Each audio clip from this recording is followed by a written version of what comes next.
Assalamualaikum warahmatullahi wabarakatuh. Waalaikumsalam warahmatullahi wabarakatuh.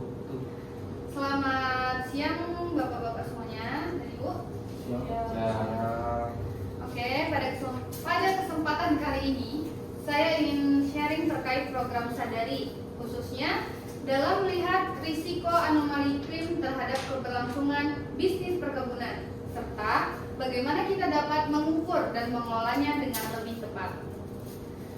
Saat ini, perubahan dan anomali iklim menjadi salah satu risiko utama dalam sektor perkebunan.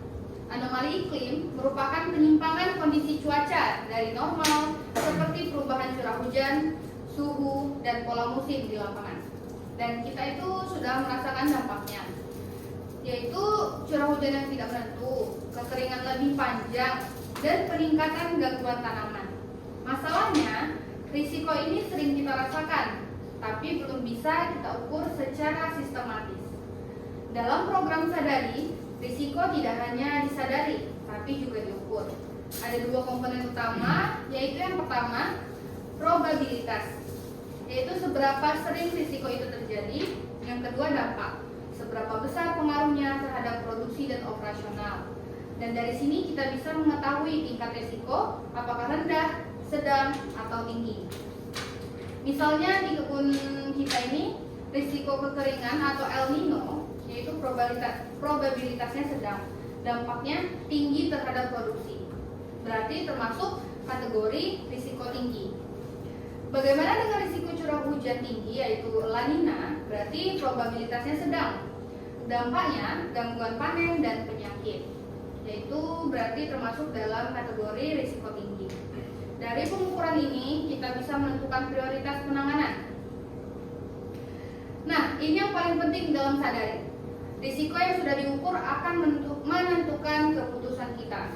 Contohnya, risiko tinggi diperlukan mitigasi segera. Risiko sedang berarti perlu pengendalian, dan risiko rendah itu berarti cukup dipantau. Jadi, keputusan tidak lagi berdasarkan asumsi, tetapi berdasarkan tingkat risiko yang jelas. Untuk menghadapi risiko anomali iklim, beberapa langkah yang bisa dilakukan yaitu mitigasi. Mitigasi ini adalah sistem peringatan dini dengan data cuaca, pengendalian hama terpadu, dan pembukaan lahan tanpa dibakar. Yang kedua ada adaptasi, penggunaan varietas tahan kondisi ekstrim, peningkatan konservasi tanah dan air, pengelolaan sistem produksi yang lebih berkelanjutan.